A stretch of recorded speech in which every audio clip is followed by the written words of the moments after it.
Hey guys, Ben Fitterman here, and today we're going to talk about the top 5 biggest mistakes that I see with email marketing that absolutely kill your revenue.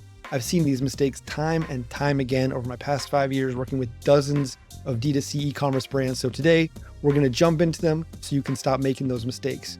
If you like what you're seeing, hit the subscribe button, smash that like, let's get into it. All right guys, mistake number 1, not emailing your list enough. I've seen this time and time again when I jump into accounts and I see that brands are emailing only 1, 2, or 3 times a month, and that is just not enough. The biggest fear is that you're going to annoy your email list with the emails that you're sending. They're going to unsubscribe, and really that fear of unsubscribes keeps a lot of people from emailing more. Now, I've personally seen this with a client I started working with about 6 months ago. They were emailing 1 or maybe 3 times a month, and the first thing I did was build out a campaign calendar, and we switched to sending 2 times a week, and their revenue just shot right up from those campaigns. So don't be afraid to email too much. You just need to come up with what to say to your list and be better at planning, and you should be able to take care of that no problem. Mistake number 2, setting and forgetting flows.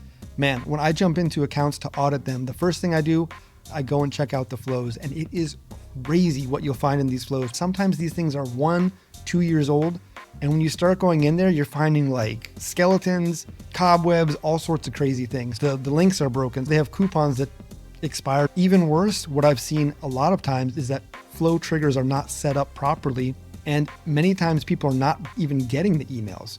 The worst offender that I ever saw was one client that had a post-purchase flow set up, and they didn't have the right filter in place.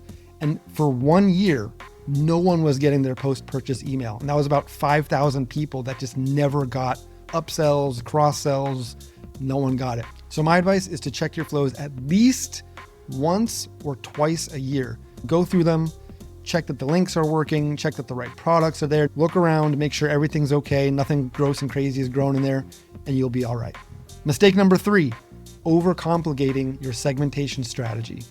I see this time and time again. People go online and they're reading all these gurus talking about how you need to segment for prospects, for customers, for people who've only purchased a certain product, for people who viewed your website in the last 7 days. And let me tell you, it's way too much.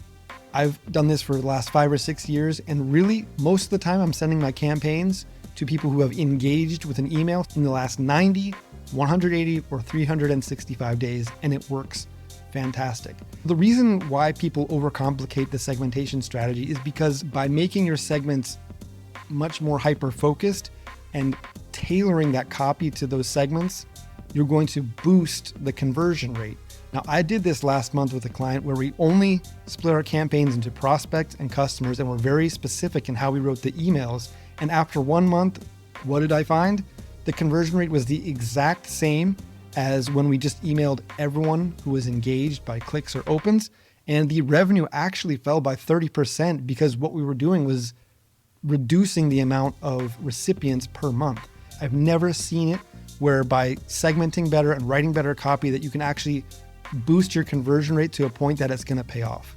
I will caveat this with one thing. If you have a massive email list of millions of people, and you have a dedicated email marketing team, then this strategy could work.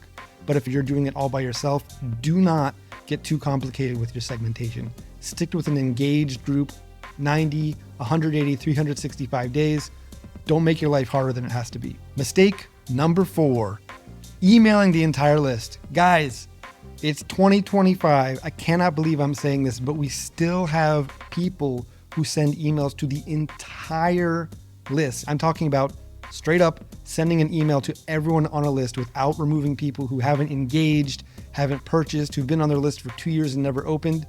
Gmail, Yahoo, they've really clamped down, and they want to see that people are engaging with your emails.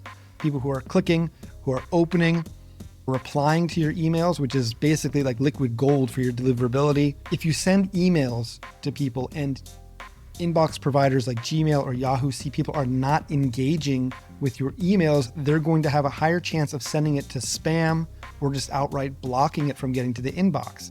Even worse, if you're sending emails and they're hitting email addresses that have been converted into a spam trap, you'll run into getting your domain blocked or put on a spam list, which means that for the next 24 hours, none of your emails are going to be hitting an inbox. At the very least, do what I talked about before, set up an engaged segment of 90, 180 days of people who opened and clicked, and you're going to solve a lot of problems. Last but not least, mistake 5, overcomplicating the workflow. What I mean by this is, how long does it take for you to get the idea for an email to sending it to your list? I've seen brands that can do this in 20 minutes. I've also worked with brands that it could take 2 weeks to get an email designed, written, approved, and finally scheduled. And the brands that opt for sending the emails faster and not worrying so much about all these design elements or if the copy is perfect, they're much more successful, and it's a lot more enjoyable to do email marketing because we're not sitting around nitpicking these tiny details that don't make a difference. Brands look up to bigger brands in the space and assume that what's working is these beautiful designed emails that look nice, so they try to mimic that. But you need to realize some of these very big brands have multiple people on their email marketing team, so they can handle creating 7 beautifully designed emails a week. Personally, I've found success sending an email with a simple image at the top and then maybe 100 to 200 words of copy, a button, and then maybe a few pictures at the bottom of products. That to me is a winning formula because with that, we can get an email out the door in 20 or 30 minutes. Don't waste your time trying to complicate the workflow. The faster your workflow and your ability to quickly create and send good emails to your list, over the long term, you're going to be doing much better than the brands that take way too long and can only send out maybe 1 or 2 emails a week. It's going to make your life a lot more enjoyable, and you're also going to be profiting a lot more when you make that workflow fast and efficient. That's it. Those are my top 5 mistakes that I have seen brands do time and time again that absolutely kill their ability to make revenue. If you like this video, click like, subscribe, let me know in the comments.